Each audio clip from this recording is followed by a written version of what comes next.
Hi guys, आप सबका इस नई वीडियो में स्वागत है।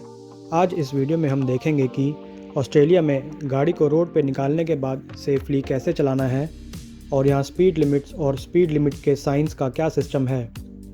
इससे पहले वाली वीडियो में हमने देखा था कि ऑस्ट्रेलिया में गाड़ी चलाने के लिए गाड़ी को बाहर रोड पे कैसे निकालना है और किन किन चीज़ों का ध्यान रखना है। तो आई होप जो लोग यहाँ ऑस्ट्रेलिया में गाड़ी चलाना सीखना चाहते हैं या ऑस्ट्रेलियन ड्राइविंग टेस्ट के लिए प्रिपेयर कर रहे हैं या फिर अपनी ड्राइविंग को थोड़ा और इम्प्रूव करना चाहते हैं, तो उन लोगों के लिए यह वीडियोस काफ़ी यूज़फुल हो सकती हैं। तो आइए फिर स्टार्ट करते हैं अपनी इस वीडियो को।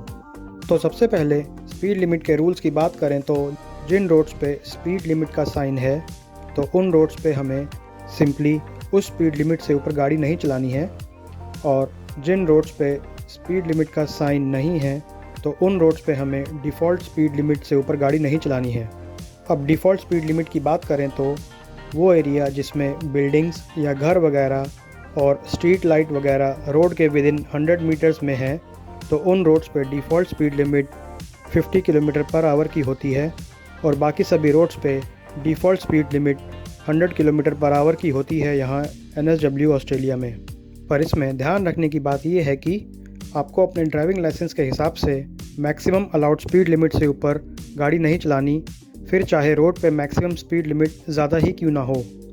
जैसे यहाँ न्यू साउथ वेल्स में highest speed limit 110 kilometre per hour की है, पर यह आपके ड्राइविंग लाइसेंस पर डिपेंड करता है कि आप मैक्सिमम कितनी स्पीड पे गाड़ी चला सकते हैं। जैसे लर्नर L लाइसेंस वाले और प्रोविजनल रेड P लाइसेंस वाले मैक्सिमम 90 किलोमीटर पर आवर से ऊपर गाड़ी नहीं चला सकते, और प्रोविजनल ग्रीन P लाइसेंस वाले 100 किलोमीटर पर आवर से ऊपर गाड़ी नहीं चला सकते, पर फुल लाइसेंस वाले 100 किलोमीटर पर आवर से ऊपर गाड़ी चला सकते हैं अगर रोड की speed limit 100 kilometre per hour से ऊपर की है। तो इसका मतलब अगर किसी रोड की speed limit 110 kilometre per hour की है और आपके ड्राइविंग लाइसेंस के हिसाब से आप 90 किलोमीटर पर आवर या 100 किलोमीटर पर आवर से ऊपर नहीं चला सकते, तो आपको अपनी गाड़ी मैक्सिमम 90 या 100 पे ही चलानी पड़ेगी, ना कि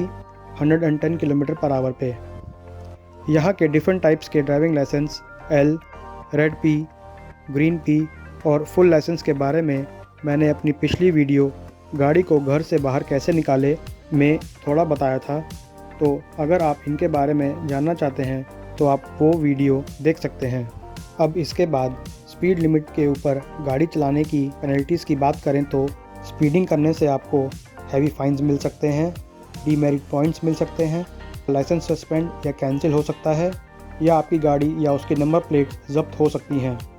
डीमेरिट पॉइंट्स मतलब आपके ड्राइविंग लाइसेंस पे 13 पॉइंट मिलते हैं, और हर फाइन पे डॉलर्स में फ़ाइन तो मिलता ही है और साथ में लाइसेंस में मिले हुए पॉइंट्स भी कटते हैं। आप जितनी बार और जितना बड़ा रूल तोड़ोगे तो उतने ही ज़्यादा पॉइंट्स आपके लाइसेंस से कटेंगे, और अगर 3 साल के अंदर अंदर सारे पॉइंट्स ख़त्म हो जाते हैं तो आपका लाइसेंस कैंसिल हो जाता है।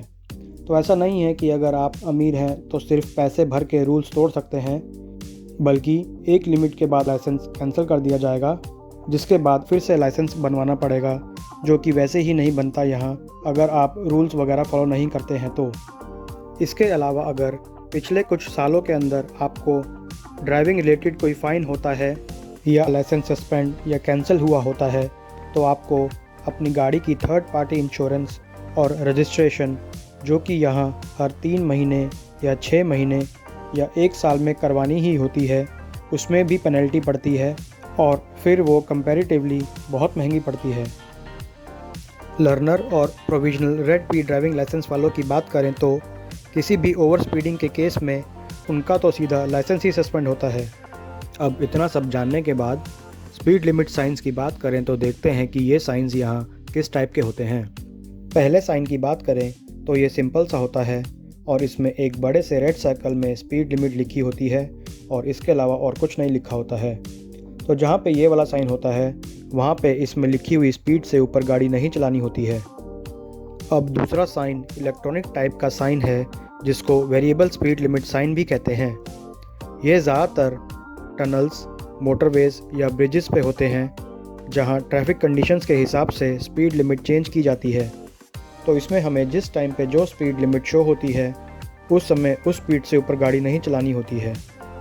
और तीसरे टाइप के स्पीड लिमिट साइंस देखें तो इनमें स्पीड लिमिट के साथ साथ वहां आसपास किस टाइप की ट्रैफिक कंडीशंस है ये भी लिखा होता है, जैसे कि कोई लोकल एरिया है या मार्केट का हाई पेडेस्ट्रियन वाला एरिया है या शेयर्ड जोन है या स्कूल जोन या बस स्टॉप है या फिर कहीं पे रोड वर्क वगैरह चल रहा है।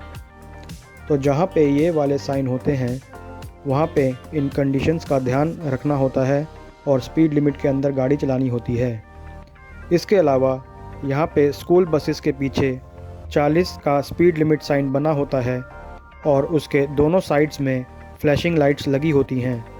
तो जब भी बस साइड में खड़ी हो और 40 के साइन के साथ वाली लाइट्स जलनी स्टार्ट हो जाएं, तो बस को ओवरटेक करते समय आपकी स्पीड 40 किलोमीटर पर आवर से ऊपर नहीं होनी चाहिए, क्योंकि उस टाइम बस के आसपास बच्चे चढ़ या उतर रहे होते हैं और आपको अपनी स्पीड कम करनी होती है अगर आपकी स्पीड 40 से ज़्यादा है तो।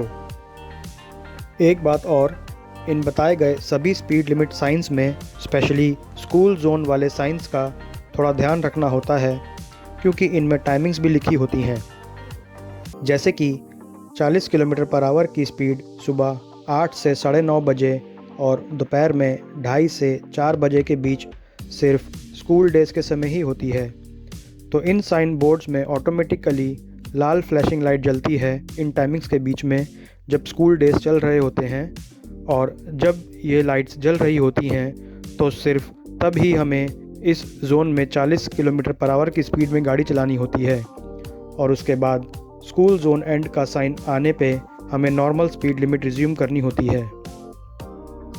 अब ऑलमोस्ट सभी मेन टाइप के स्पीड लिमिट साइंस देखने के बाद हमें यहाँ एक और बात ध्यान रखनी है कि चाहे हम रोड पे स्पीड लिमिट के हिसाब से ही गाड़ी चला रहे हों, पर अगर रोड पे कंडीशंस थोड़ी ख़राब हैं, जैसे कि बारिश है, हैवी ट्रैफिक है, नाइट टाइम है, तो उसके हिसाब से अपनी गाड़ी की स्पीड कम कर लेनी है और नॉर्मल कंडीशंस में स्पीड लिमिट के हिसाब से ही गाड़ी चलानी है।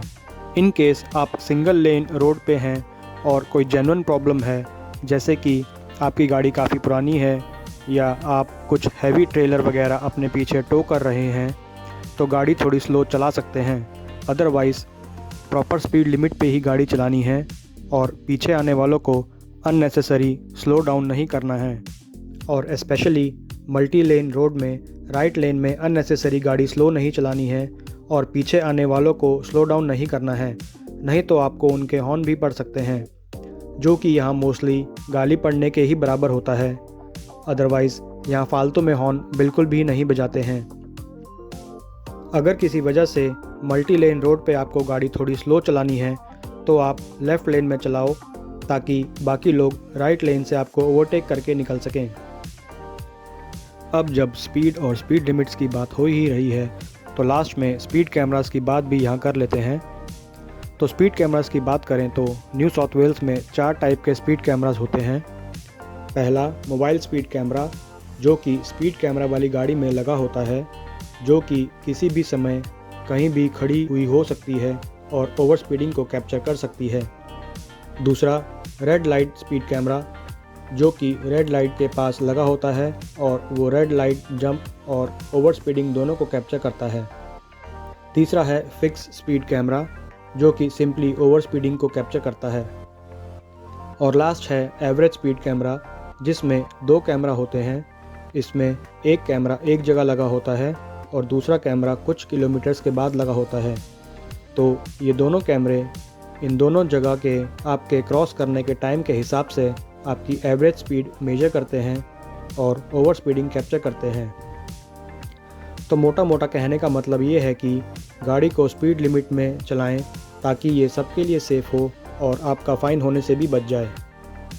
तो गाइस, इस वीडियो में इतना ही। उम्मीद है इस वीडियो से आपको ऑस्ट्रेलिया में स्पीड लिमिट्स के बारे में यूज़फुल इन्फॉर्मेशन मिली होगी और वीडियो आपको पसंद आई होगी। अगर आपको इसके बारे में कोई और इन्फॉर्मेशन चाहिए तो मुझे कमेंट्स करके बता सकते हैं। अगर आपको वीडियो अच्छी लगी है तो प्लीज़ लाइक का बटन दबाएं और मेरे चैनल को सब्सक्राइब करें। तो तब तक के लिए goodbye and thanks for watching.